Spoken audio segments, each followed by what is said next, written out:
He let it fly into a stiff headwind and watched it plummet into the abyss until he lost sight of it. He lingered at the edge of the gorge for a long moment and let the rain wash over him until his clinging jersey grew heavy. Retracing his own steps across the muddy clearing toward the parking slab, Krieg discovered that already the rain was washing away his footprints. Storm King, January 1880.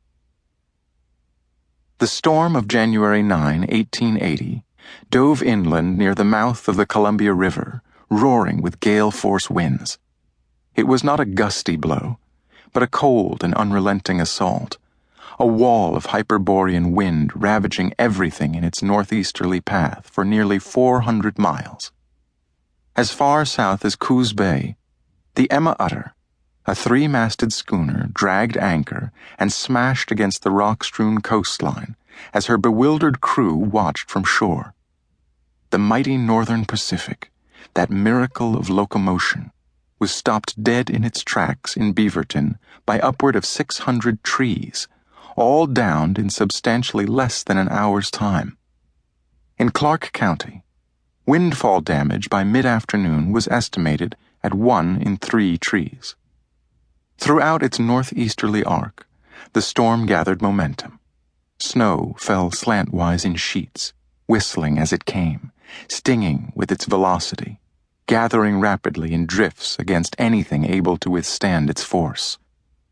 In Port Townsend, no less than 11 buildings collapsed under the rapid accumulation of snow, while some 40 miles to the southwest, over 4 feet of snow fell near the mouth of the Elwha River, where, to the consternation of local and federal officials, 200 scantily clad Clallam Indians continued to winter in their ancestral homes, in spite of all efforts to relocate them.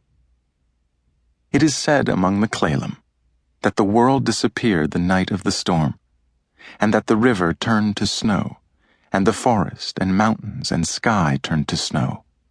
It is said that the wind itself turned to snow, as it thundered up the valley, and that the trees shivered and the valley moaned. At dusk, in a cedar shack near the mouth of the river, a boy-child was born who would come to know his father as a fiction, an apparition lost upriver in the storm. His young mother swaddled the child in wool blankets as she sat near a small fire, holding him fast, as the wind whistled through the planks, setting the flames to flickering and throwing shadows on the wall. The child remained so still that Hoko could not feel his breathing. He uttered not a sound. A different young mother might have unwrapped the infant and set her cool, anxious fingers on his tummy to feel its rise and fall. But Hoko did not bother to check the child's breathing. She merely held it until her thoughts slowed to a trickle, and she could feel some part of herself take leave. And she slept without sleeping, emptied herself into the night until she was but a slow bleating inside of a dark warmth. And there she remained for several hours. In the middle of the night, the child began to fidget, though still he did not utter so much as a whimper. Hoko gave him the breast, and he clutched her hair within tiny balled fists and took her nourishment. Outside, the snow continued in flurries, and the timber creaked and groaned, even as the wind abated near dawn. Shortly after sunrise, the shack tottered once, issued a long, plaintive moan, then collapsed in a heap. There followed a flash of fire and ice, and one dull moment of confusion before Hoko extricated herself and the child from beneath the rubble and hurried the infant through the veil of snow toward the safety of the longhouse, oblivious of the burns up and down her arms. Her father was already awake when Hoko burst into the longhouse, clutching her newborn son.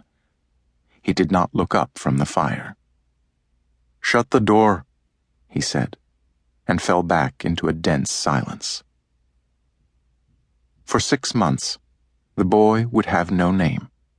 For 6 months, he would remain anonymous in the eyes of his mother, until finally Hoko gave him the name Thomas